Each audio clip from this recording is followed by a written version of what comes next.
जय किसान साथियों, मैं रवि आज़ाद टिकरी बॉर्डर से।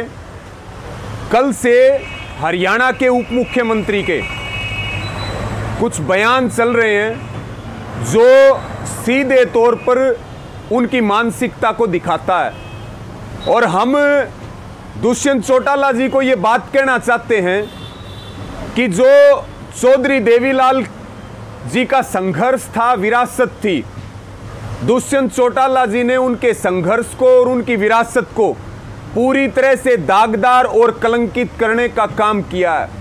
और जो उन्होंने बयान दिया, उन्होंने 3-4 चीजें बोली हैं कि मंडियां, कह रहे थे किसान की मंडियां नहीं टूटेंगी। देखिए, मंडियां नहीं टूटी हैं, लेकिन हम दुष्यंत चौटाला जी को एक बात कहना चाहते हैं कि कैथल जिले सहित हरियाणा के 4 जिलों में गेहूं की खरीद में मंडियों को खत्म कर दिया गया और अडानी के साइलोज को शुरू कर दिया गया। अगर उनको मंडियां टूटी हुई देखनी हो तो वो हमारे साथ चले, हम उनको दिखाएं कि 4 जिलों की मंडियों को कैसे अडानी साइलोज खा गया। जबकि ये जो कानून है, 3 काले कानून, ये होल्ड के ऊपर है, अब तक ये कानून लागू नहीं हुए हैं। उसके बावजूद भी 4 जिलों की मंडियां पूरी तरह से खत्म हो चुकी हैं। दूसरी बात, उन्होंने कहा कि अब ये आंदोलन किसानों का नहीं बचा, ये चुनाव लड़ने वालों का आंदोलन है। तो हमारा दुष्यंत चौटाला जी से सवाल है कि जब किसानों का आंदोलन था, क्या वो तब किसानों के समर्थन में खड़े हुए थे, किसानों की मांगों और मुद्दों के ऊपर खड़े हुए थे? और चुनाव की जो बात आती है, आप उप मुख्यमंत्री बने हो, क्या झुनझुना बजा करके उप मुख्यमंत्री बने हो? चुनाव लड़के ही तो मुख्यमंत्री बने होगे। और क्या लोकतंत्र में हमारा एजेंडा चुनाव लड़ने का नहीं है, हमारा एजेंडा इस लोकतंत्र को बचाने का है, संविधान को बचाने का है, किसान की जमीर और जमीर बचाने का है, और देश के अंतिम आदमी को रोटी मिले, भूख का व्यापार ना हो। लेकिन आपसे हमारा यह सवाल है, क्या चुनाव लड़ना हमारा मौलिक अधिकार नहीं है? क्या चुनाव लड़ना कोई बुरी बात है? तीसरी जो बात आपने मुख्य तौर पर कही कि हम जो है ये आंदोलन अब राजनीति वालों का, जो बार बार उन्होंने जिक्र किया, हमारा दुष्यंत चौटाला जी को ये निवेदन है कि वो खुद सिरसा जिले के चौटाला गांव से आते हैं, उसके बाद उनका खुद का विधानसभा जींद के उचाना में है। आपको पता नहीं है कि आपकी जमीन खिसक चुकी है, आपने जो कमाया था वो खत्म हो चुका है, जनता में आपके प्रति जो गुस्सा है, जो नफरत है।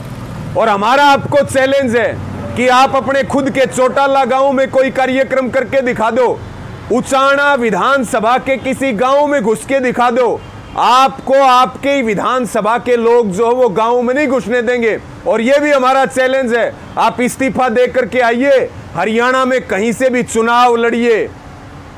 उप मुख्यमंत्री तो बनना बहुत दूर की बात है, पार्टी के अन्य उम्मीदवारों को जिताना बहुत बड़ी बात है। आपकी अगर जमानत जब्त नहीं करे जनता, तो फिर आपका जूता और हमारा सिर, ये भी इस आंदोलन का ऐलान है।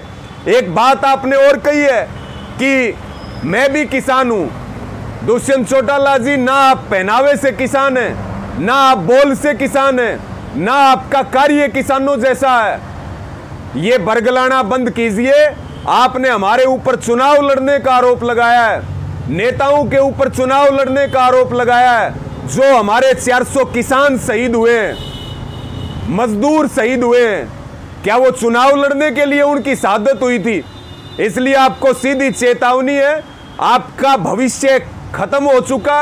आपने अपने पैरों पर खुद कुल्हाड़ी मारने का काम किया। अब जो है अपना चुपचाप जितना टाइम है काट लो। अगर ये टीवी पर बैठ करके ये बयानबाजियां इस प्रकार की तो फिर जो है पहले ही जनता में आपके प्रति बहुत गुस्सा है। हमारे जड़े हुए के ऊपर नमक और मिर्च छिड़कने की हिम्मत ना करें। और आपके पुरखों ने अगर कोई गलत काम किया तो आज उनका हसर देखिए। और आप जिस तरह का काम कर रहे हैं, आपको जो है विधायक बनना दूर की बात, आप भविष्य में पंच भी नहीं बन सकते, सरपंच भी नहीं बन सकते। निश्चित तौर पर आंदोलन चलेगा, निश्चित तौर पर आंदोलन की जीत होगी और आपकी राजनीतिक हत्या आपने स्वयं की है और आप कानूनी कार्रवाई करने की धमकी दे रहे हैं बार बार। आप कह रहे हैं जो विरोध करेगा हम कानूनी कार्रवाई करेंगे। आप जीरो थे, आपको हरियाणा की जनता ने हीरो बनाने का काम किया, संकट में आपके साथ खड़ी हुई। आज आप उसी को डंडे का, पुलिस का भय दिखा रहे हैं, कानूनी कार्रवाई का भय दिखा रहे हैं। ना तो आपकी जेल और ना आपकी पुलिस आंदोलन को नहीं रोक सकती, ना रास्ता रोक सकती है। हमारा शांतिपूर्ण आंदोलन है और जीत तक चलेगा। और आपकी जो आपका आडंबर था और जो झूठ थी वो हरियाणा की जनता और देश की जनता समझ चुकी है। इसलिए आपको फिर चैलेंज है कि अगर आप में हिम्मत है और आप धमकी दे रहे हैं हमें कानूनी कार्रवाई की, तो आप अपने गांव में, अपने विधानसभा के गांव में कार्यक्रम करके दिखाओ। आपको अपनी औकात पता चल जाएगी और यह भी पता चल जाएगा कि यह आंदोलन वही लोग कर रहे हैं जिन लोगों ने आपको वोट दे करके और नीचे से उठा करके कुर्सी के ऊपर बैठाया। आज आप हमारी लाशों के ऊपर राजनीति कर रहे, इसका ब्याज समेत जो है वो हरियाणा का एक एक युवा और किसान हिसाब करने वाली है। धन्यवाद और इस वीडियो को ज़्यादा से ज़्यादा शेयर करें साथियों।